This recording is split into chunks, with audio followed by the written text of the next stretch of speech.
Okay. Mga kababayan, sa muli, sa mga nanonood sa atin sa palatuntunang Apulso ng Pilipino, saktong-sakto lang sa MIB4. Napag-usapan po namin, DA, nung isang araw sa episode namin. Ako'y nagtaka dahil nung na-interview namin kayo sa category ng performance. Sabi nyo, Ed, tayo yung number 5 sa buong Pilipinas. Pero napag-alaman ko po, kayo pala ay number 1 na. Bigyan nyo kami ng, paano nangyari to? Kasi nagra-ranking po sila nationwide every month. Mm. So nung nag-usap tayo, number 5 kami nationwide. Mm.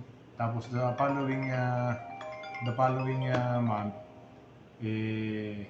number 1 na tayo. Yung sa pagpupursige ng mga tao ko, talagang pinupush ko naman sila kasi tayo naman ang habol natin is performance. So sinasamantala natin yung ganda ng panahon. So tinatrabaho namin talaga at talagang on the ground. Ako siguro 2-3 beses sa isang linggo nag-iikot ako sa mga projects natin to see to it na na-implement ito ng tama at mabilis. Ano yung criteria? Dahil ito, pinaglalabanan din ito ng by district. Na gusto nila na maging top performer sila sa kanilang distrito. Ano yung paano ba ito nangyari? Management, implementation? Paano to? Siguro kasama na rin dun yung management sa implementation kasi it goes na pagka naiikutan mo mga proyekto natin on the ground, mapupursige o ma-inspired ang mga kontraktor na trabahuin ng mabilis. Kasi nakikita nila ako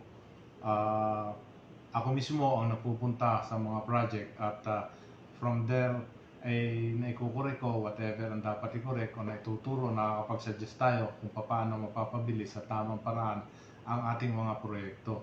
So yung performance na yon, it will be translated into disbursement na kung saan nire-rate tayo ng central office in terms of yung disbursement ng current year. Opo. Yung yung paggasta ng pera dahil karamihan sa ibang departamento ng district ng DPWH may budget pero hindi nila nauubos, ibinabalik pa sa DBM.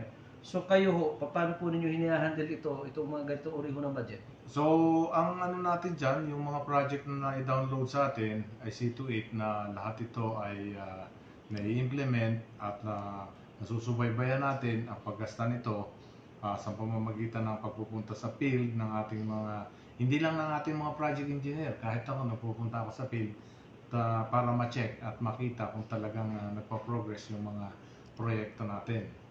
Ngayon po ay nasa last quarter tayo. Pero alam naman ng lahat na ikaw ay parang kalaghatian ng taon nang nag-assume bilang district engineer, kung hindi ako nagkakamali.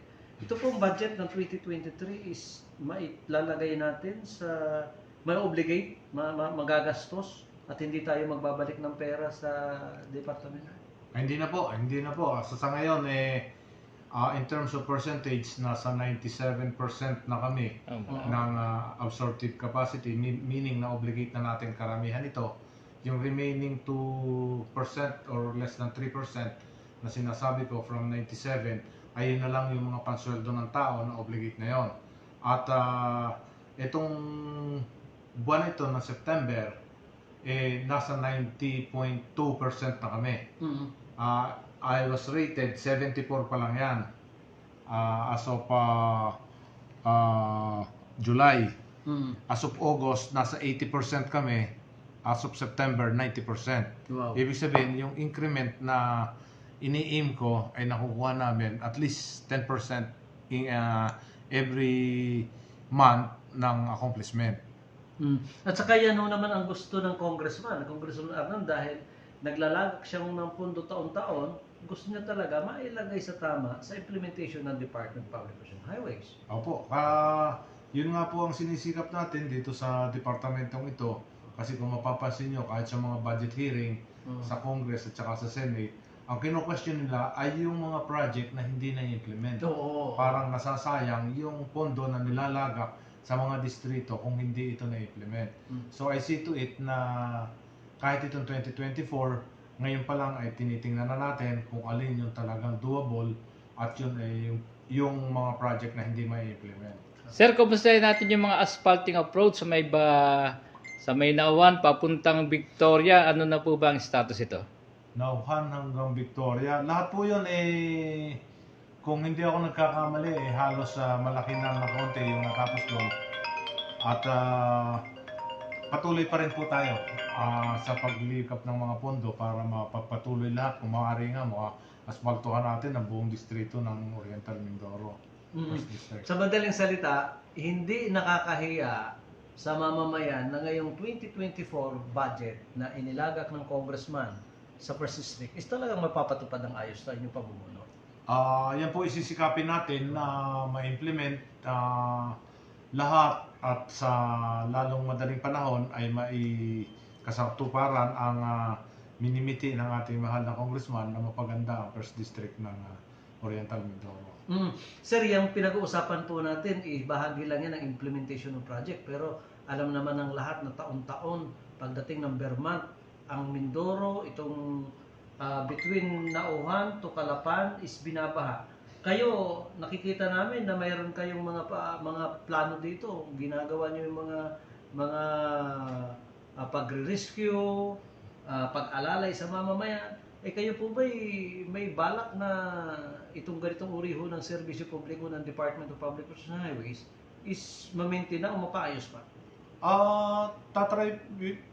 Gagawin po namin lahat ng aming magagawa na ito i-improve pa sapagkat ito po ay kasama sa aming mandato na sa pagresponde at pagtulong sa abot ng aming makakaya, lalong-lalo sa mga disaster na sana ay huwag naman mangyari dito sa ating distrito. Kung mapapansin niyo pagpasok, unti-unti natin itong ini-improve.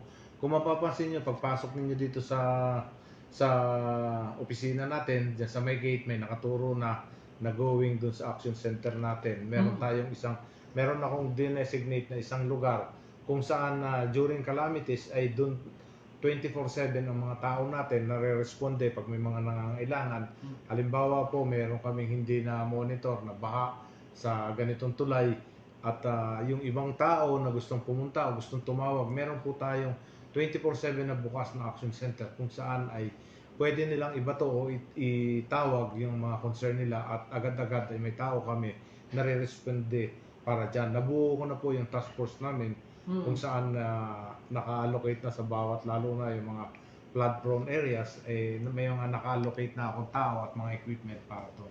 Yung pong award, ito pong plaking katunayan na kayo kinikilala at binibigyan ng pagrespeto, plaque of recognition na number 1 ho, ang First District ng Oriental Mindoro. Ano po ba to? Monthly or yearly ang category nito? Yan po ay monthly. Monthly ang nire-rate kami. So ito isang buwan pa lang? Isang buwan pa lang yan. So anong month po ito? July. Yung August, September hanggang Hindi pa po dumarating. Pero makikita nyo po doon sa cabinet na yan, yung monthly simula nung nag-assume ako. Buwan-buwan na? Buwan-buwan, opo.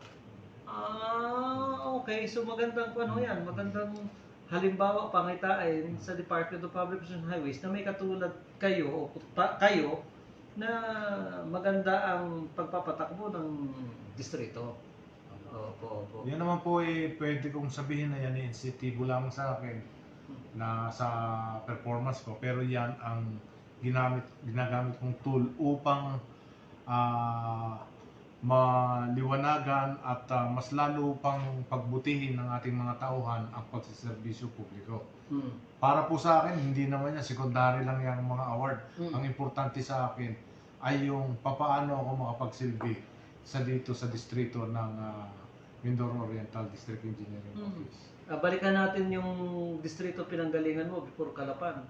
Nagna-number 1 din. Apo, nagna-number 1 din po ako noon. Simula po ako noon doon, consistent po ako nasa top 10 at nagna-number 1 po ako doon.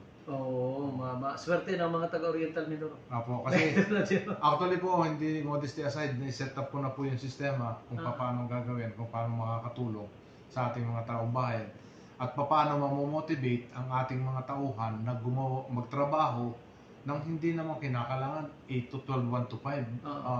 Ang sinasabi ko nga sa kanila, pag tayo nagtrabaho, pag tayo tumulong, 24/7 yan. Salamat, Engineer, dahil hindi ka nananawa na kayo po lagi namin na-interview at mabigyan po natin ng impormasyon ng ating mga babayan. Baka may mensahe kayo sa mga nanonood sa atin. Ako, Ang masasabi ko lang po, nandito lang kami, ang tanggapan ng Department of Public Works and Highways na nakahandang tumulong sa lahat na sa abot naming makakaya sa lahat ng mga taong bayan ng First District ng Oriental Mindoro. si District Engineer Salvador E. Abad, ang ating District Engineer sa First District ng Oriental Mindoro na nakabase ho rito sa lungsod ng Calapan. Ed Bansera, kasama natin si Lino. Magandang araw po sa inyong lahat.